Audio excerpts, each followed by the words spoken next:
বাংলা কথা বলে কম বুঝে ইংরেজিতে বলছি বাংলা ছাত্র যুব সমাজ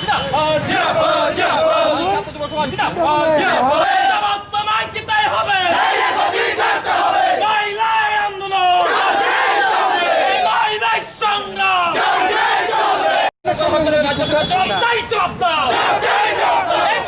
বাঙালির উপর আক্রমণ করার জন্য কেন্দ্র সরকার রাজ্য সরকার দায়িত্ব জবাব তোমায় দিতেই হবে বাঙালির উপর অত্যাচার মানছিলাম মানব না বাংলা ছাত্র যুব সমাজ বাংলা ছাত্র যুব সমাজ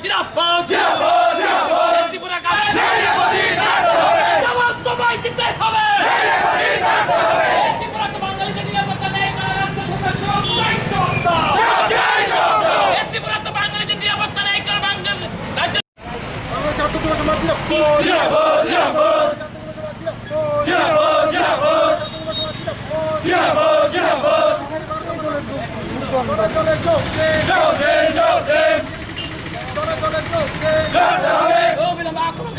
গ্রেপ্তার করতে হবে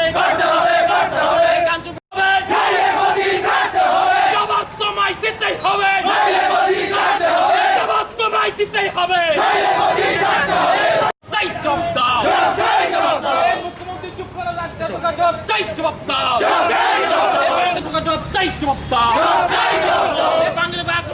আক্রমণকারীদের কেন গ্রেপ্তার করা হচ্ছে রাজ্য সরকার জবাব দাও এখন পর্যন্ত দোষীদের গ্রেপ্তার করা হলো না রাজ্য সরকার জবাব দাও মাননীয় মুখ্যমন্ত্রী চুপ করে রাজ্য সরকার জবাব 12 দফা দাবিকে সামনে রেখে কেন্দ্র করে আমাদের আজকের এই বিক্ষোভ মিছিল। আপনারা দেখেছেন যে কাঞ্চনপুর মহকুমার এই রিয়াং শরণার্থীদের দ্বারা আমাদের ভাই যে সুবল দে ওনার উপর আক্রমণ হয়েছে, উনি রক্তাক্ত অবস্থায় আমাদের জিবি হসপিটালে ভর্তি। আজকে দেখতে পাই রাজ্য সরকার এই বিষয় নিয়ে নীরব ভূমিকা পালন করছে। তার জন্য আজকে আমাদের এই বিক্ষোভ কর্মসূচি। আমাদের রাজ্যের মাননীয় মুখ্যমন্ত্রী এখন পর্যন্ত এই সম্বন্ধে কোনো বক্তব্য নেই। আজকে দেখা যাচ্ছে এই যে রাজ্য সরকার, এই রাজ্য সরকার, এই কেন্দ্র সরকার একই সমান ভূমিকায় রয়েছেন। এই রিয়াং শরণার্থীদের যারা মিজোরাম থেকে এসেছে ত্রিপুরা রাজ্যের মধ্যে, তাদেরকে এই রাজ্যের মধ্যে তাদেরকে পুনর্বাসন দিচ্ছে। আমাদের মূল দাবি তাদের জন্য মিজোরামে ওইখানে তাদেরকে পুনর্বাসন দেয়। আমাদের রাজ্যের মধ্যে, ত্রিপুরা রাজ্যের মধ্যে একটি রিয়াং শরণার্থীদেরকেও যেন এখানে পুনর্বাসন না দেওয়া হয়। আজকে আমরা 12 দফা দাবিকে সামনে রেখে আপনারা দেখতে পেয়েছেন এই যে রাজ্যের মধ্যে কাঞ্চনপুরে 1997 সাল থেকে শুরু করে আজ পর্যন্ত 2020 সালে হাজার হাজার বাঙালির উদ্বাস্তু, 1980 সালে গণহত্যায় হাজার হাজার বাঙালিরা উদ্বাস্তু। কিন্তু আমাদের রাজ্যে বাম থেকে শুরু করে এই বিজেপি সরকারে একজন বাঙালিকে উদ্বাস্তুকে এখন পর্যন্ত ক্ষতিপূরণও দেওয়া হয়নি, তাদেরকে পুনর্বাসনও দেওয়া হয়নি।